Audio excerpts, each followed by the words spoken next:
Welcome to the Impact Over Optics podcast, a place where real progress shines beyond appearances and distractions. Here, voices from across industries come together to share wisdom, stories, and strategies that remind us what's possible when purpose leads the way. Because true progress is not measured by how it looks, but by the impact it leaves behind. Let's get started. Welcome to Impact Over Optics, the podcast where we go beyond appearances and focus on what really moves the needle: authentic leadership, purposeful results, and lasting impact. I'm your host, Dave Dieffenbach, and today I'm proud to be joined by Aaron Massecar. Aaron is the head of partnership at Cultivate. After completing his PhD in philosophy at the University of Guelph in 2011, and then teaching for 5 years, Dr. Massecar transitioned to veterinary medicine, where he believed he could have a greater impact than what could be done in academic philosophy. His first work in veterinary medicine was with Texas A&M, where he helped to build the Veterinary Entrepreneurship Academy and the Veterinary Innovation Summit. He later started working on telemedicine with the Veterinary Innovation Council in 2017. While at Vic, he helped to build educational programs for the North American veterinary community and later became the Senior Vice President of Learning at the NAVC. He also held senior executive positions with Colorado State University's Translational Medicine Institute and the Veterinary Emergency Group. He recently completed his MBA with a focus on organizational strategy. Now at Cultivate, Dr. Massecar focuses on building partnerships to drive innovation and adoption of AI-powered solutions across veterinary medicine. Aaron and his wife live in Fort Collins, Colorado, with their dog and 2 cats. That was a lot, Aaron. First of all, thanks for joining us on the Impact Over podcast today. Yeah, thanks for having me. So I like to start, first of all, that I know I read a lot there. Anything I missed in your bio? Anything you want to highlight or any projects you're working on now that you're specifically proud of? I think one of the biggest things is just, it looks like I've done a bunch of stuff, but really it's a matter of just being around really great people. So I've just found that there are so many really amazing people in veterinary medicine that are willing to help each other out. So early on, Adam Little was there and helping me with a lot of stuff. And he was really the visionary behind a lot of things. And I just kind of followed behind him and got some stuff done. And also my wife, who's a veterinarian. And so that having those 2 people in my life and then introducing me to so many other amazing people in the industry has really shaped everything that I do. So I just feel really privileged and lucky to be where I am. It's perfect because our conversation today is about authentic connections. And this month, we're talking about them in work. Next month, we're talking more about them in friendships. First, I want to make a comment or a question. Is it true that you and Adam are the tallest people in veterinary medicine? It's definitely not true. And he's definitely taller than me. And it kind of freaks me out every time. Yeah, I know. When I saw him most recently, I was like, I forgot how tall he is because you only see from the neck up usually. Well, let's get started on authentic connections then. You wrote a really great blog post that I'm going to come back to a couple of times, really inspired by inviting you here. But take me back to a time when a work relationship just seemed to click for you. What was happening and what made it feel different? Yeah, I think there's a lot of times when you're in a conversation with somebody and you just kind of feel like you're working towards a common goal. And so everyone just lays everything out on the table. They're not trying to hide anything. They're not being tricky about anything. They're not trying to get as much as they can and give as little as possible. It's just, what are we trying to achieve together and how do we work on that? And so that happens a lot in the conversations that I have with people. And I've heard, especially recently, which encouraged me to write that post, there are a bunch of people who are surprised by that kind of engagement. And that shocked me. And to a certain degree, it saddened me. Right? That most people don't just engage with each other that way. That it seems like a lot of people are really in it for how much can we get with how little we can give. And I don't encounter those people a lot. I don't know why that is, but every time I hear somebody say something about the kind of engagement that we have, it always surprises me. And it does sadden me a little bit. Yeah, that's super interesting because I agree with you. It's sort of a kernel of integrity, right? Is you don't have to tell everything. That's not a great negotiation standpoint, but just being honest. It takes a lot of energy to remember your lies too. That's one of the philosophies I live by. So what is that disconnection, the antithesis of that? What does a disconnection feel like? It's pretty clear. A lot of the times there's some basic things like sentences are really short.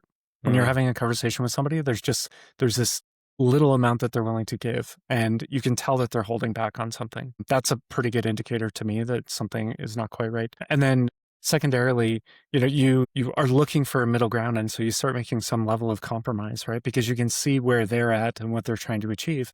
And there's no compromise on their side, or the amount of compromise that exists on their side is minimal relative to what you're bringing to the table. And so those kinds of things really quickly are like, okay, well, this is going to be a different kind of conversation. And it's much more going to be about how do we how do we get as much as possible for each other rather than working towards this common goal? And the crazy thing is that nobody really benefits as a result of that. And so what tends to happen is it slows down conversations, that that there's less compromise coming from their side. And so you're much less likely to give more into the relationship. Things take longer than they need to. And because of that, nobody really benefits. So those are some of the indicators. Yeah. But again, these are pretty rare, in fact, in vet med, at least in my experience. Yeah, and you tend to know when you're dealing with someone who's either new to the industry and being disingenuous or just generally has an angle. You trust your gut, don't you? Yeah, for sure. So in the show notes, I'll most definitely put that blog post in there. I enjoyed it, but you wrote in there recently that integrity is internal coherence, and those words, those are meaningful. What does that mean to you? And how does that relate to everything we just talked about? I think it goes back to exactly what you said about lying, right? Yeah. It takes a lot of work to lie because you have to think about what you're trying to protect and then how you're portraying that. And that disconnect that happens inside the individual, it's exhausting. And so if you can be open and honest and transparent with people as much as possible, right? Because there are certain things that you just can't share or things that are not worthwhile sharing, right? But as much as possible, be open and honest and transparent with that other person. And there's just a levity that comes to the conversation as a result of that. And that levity is what I look for, because that tension that exists inside, like, I can't ignore it. And it's just not a good feeling. And so I try to figure out where that's coming from, why that's coming up, and then try to dismantle that as quickly as possible so that we can get back to just a straightforward conversation, because it's so much easier long term. And I think that that's one of the other indicators of the success of this kind of approach, is that long term, it's so much better for both parties. Because if you find out down the road that somebody was holding something back and you knew that there was an opportunity for them to share that and they didn't do that, it just lessens the relationship. And veterinary medicine, I found, is so much about those long-term relationships. And so if you were just trying to go after the quick wins and sacrificing those long-term relationships, it's only going to be to your detriment. But to your point, some people come into the industry and they're like, I'm here for, a short time and then I'm going to be on my way. And that's fine. It's just I have less of a tendency to work with people like that. Yeah, I've been in the industry a touch longer than you, potentially, coming up on 25 years. And even when I talk about working in other industries, it's really difficult for me to find my way in because I haven't built that trust. And it's really important to the work, that integrity. And I don't think anyone who knows me would say that I'm disingenuous, and I'm sure it's the same with you, which is great. One thing you also, I think you wrote, tell me if I'm wrong, I read this a couple of weeks ago, but you also tend to be willing to lead with transparency. Like, you're usually the one who starts being open. Is that fair? Yeah. It's funny because I find in certain ways it is kind of a negotiation tactic, right? Because if you can show somebody that you're willing to be open with them, then often they reciprocate, and it just creates a nice level playing field. And so, it can be really beneficial if you just start off with like, hey, you didn't ask for this, but this is kind of where we're going. This is what the long-term vision looks like. These are the things that I can share with you. These are the things that I would really prefer if you didn't share with other people, but I'm willing to share with you. And so you're demonstrating a level of trust with that other person. And then if you find out later on that trust was violated for whatever reason, it's just a red flag for the relationship going forward. But if you can just start with something like that, then it tends to open people up a little bit more and show that you're able to do more together. Yeah. What strikes me, I love these conversations because I tend to meander a bit, but your company, you work for a company that is doing AI, right? And a lot of AI is about trust. And I wonder if you think oftentimes about how your integrity helps reflect upon the company's integrity and vice versa. Do you think there's a connection there? I think that the integrity of the organization is something that initially attracted me to the company. That when I sat down and I had a conversation with one of the co-founders, so Mike Parent, right away I could tell that this was a good human. He was very hardworking, so incredibly hardworking, but really cares about people. And he is also from the veterinary profession. His mom is a veterinarian. So he grew up in a clinic. And so he knows the importance of that. And then as soon as I then the other co-founders, I could see that that was reflected across the board. And then everyone following after that, I think I was employee 29 or 30 in the organization, and everyone that I met had a similar outlook. And so there was that vibe check that everyone went through. And it was that feeling of like, oh, I can be home here. I don't have to constantly protect myself or be territorial or anything like that, that everyone has the same kind of engagement with each other. And it just immediately, I was like, okay, I'm going to do this. And it's not because in my previous job, I didn't feel that way, Right. but it was immediate with the team at Covet. And I think a big part of it is because so many of them come from the industry, right? And they just have that natural tendency to trust. Yeah, and I have not. So my veterinarian uses your product and she loves it. I think at one point I messaged you. She came out and showed it to me, and she's like, "If I wasn't married already, I'd marry this product." Right? I said, and I asked her if I could quote her on that. She said yes, but I think it's likely that the integrity of the company shows through in the market, and it's great that you feel that way. I do want to take a step back to your background after I read that intro.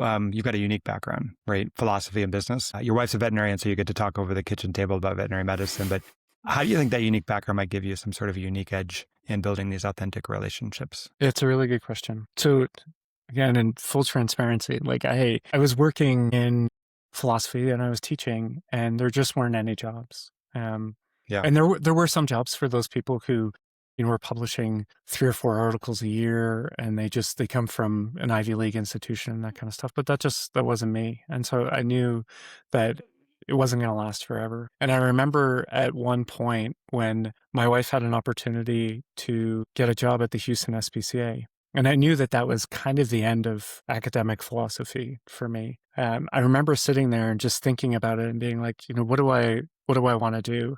And I looked over at my dog, and the level of love that I had and still have, even though he's passed away, for that dog, like I didn't think that was possible.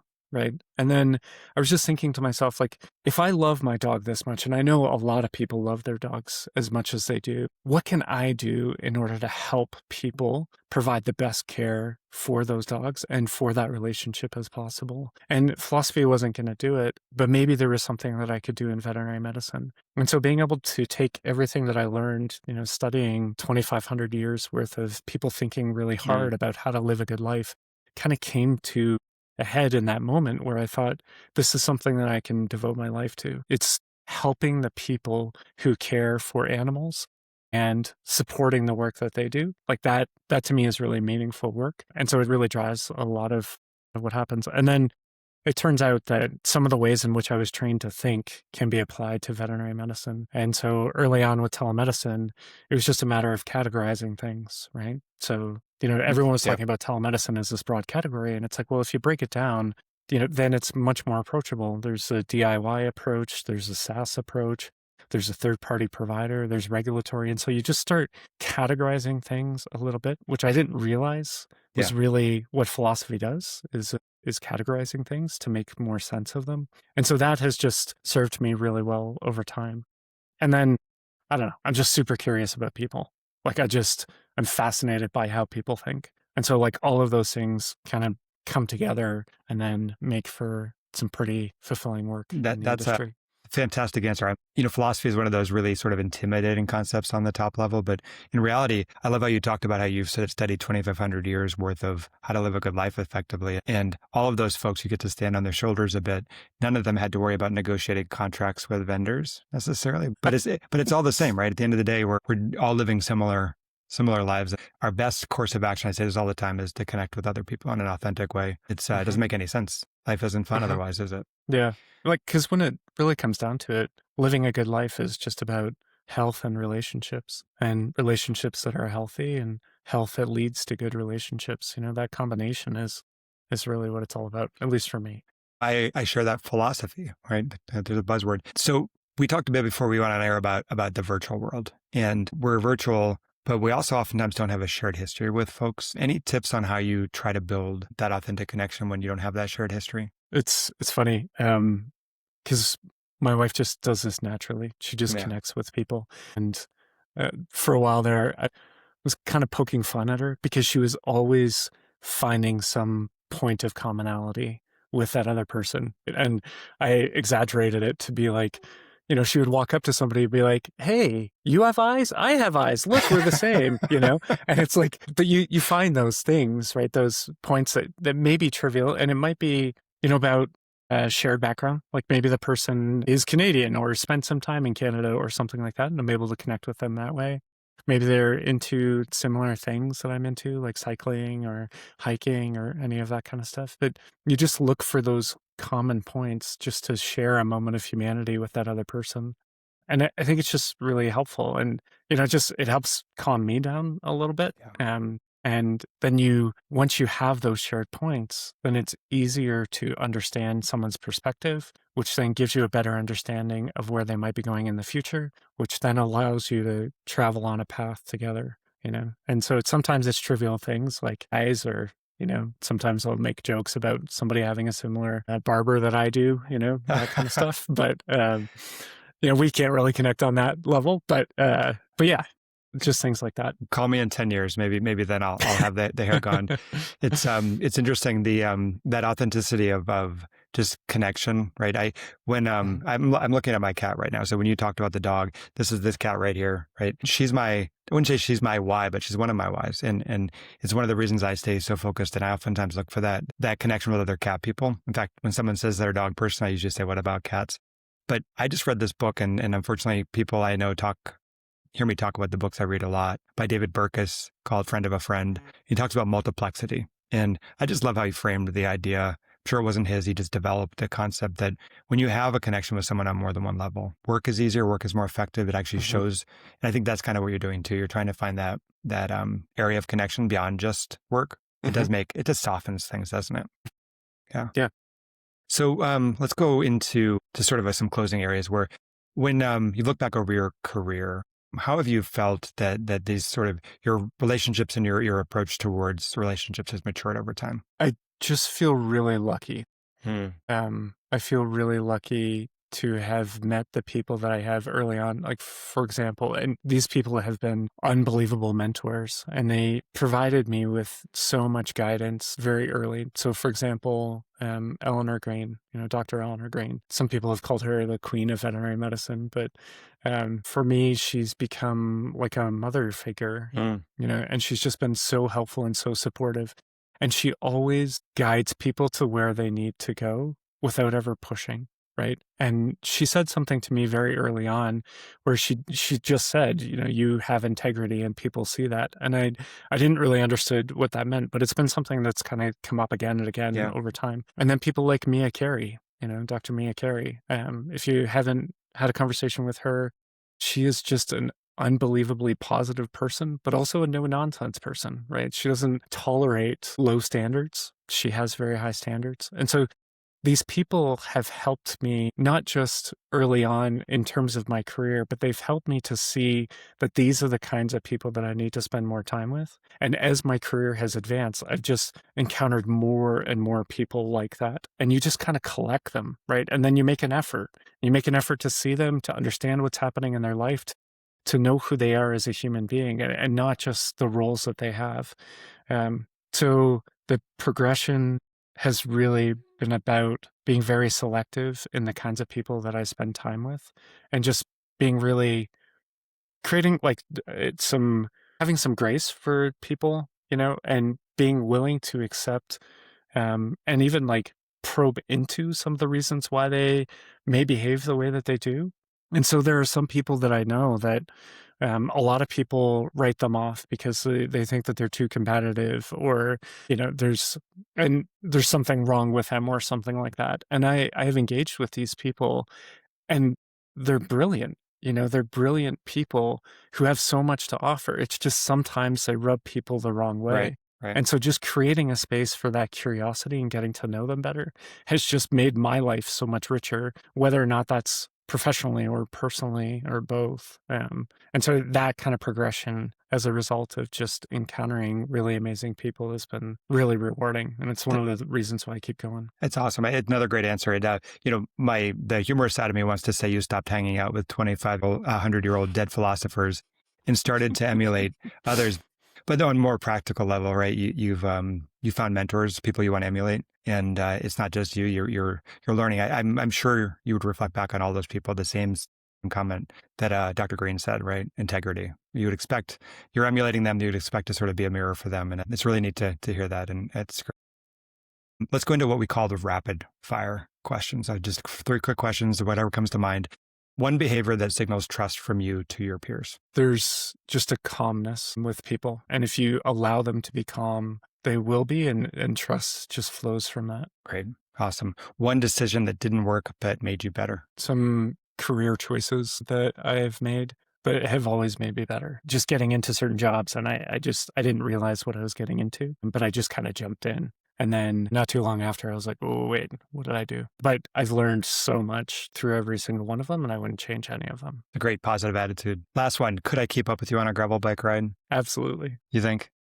Yeah. I bet not. I could probably outrun you, but I'm not sure biking is my style. Well, I don't really like riding with people to ride away from them. So that's a great perspective. I say the same about running, right? If I offer to go for a run and talk with you, I'm not going to race you. Right. Yeah, right. We're gonna have a conversation. I'm not that competitive. I'm actually trying to get both fresh air and community, right? Connection. Yeah. But I don't have a gravel bike, so you'll have to lend me one if I come out to Fort Collins. Happy to do that. If you're anything like the people I know who bike, you probably have 10 or 15 bikes in your basement. It might be a problem. That's right. It's not a problem. I have many solutions. That's awesome. So if listeners walk away with just one message from you today, what would that be? Just try honesty and transparency and see where it gets you. Awesome. And if people get burnt, then just don't work with those people. And that's it. And we'll weed them out. That's great. Well, Aaron, we're wrapping up here. I want to thank you for joining us on the Impacts Over Optics podcast. Listeners can follow Aaron on LinkedIn. I'll put a link to the article we mentioned before. I'm David Dieffenbach, and remember, authentic change always outlasts appearance. Until next time, lead with purpose and leave a real mark. Thanks again for joining us on the Impact Over Optics podcast. We hope today's insights sparked fresh ideas and reminded you of the power of purpose-driven work. Please share this episode with others who believe in real change, and join us again as we continue to look beyond appearances and focus on the impact that truly lasts.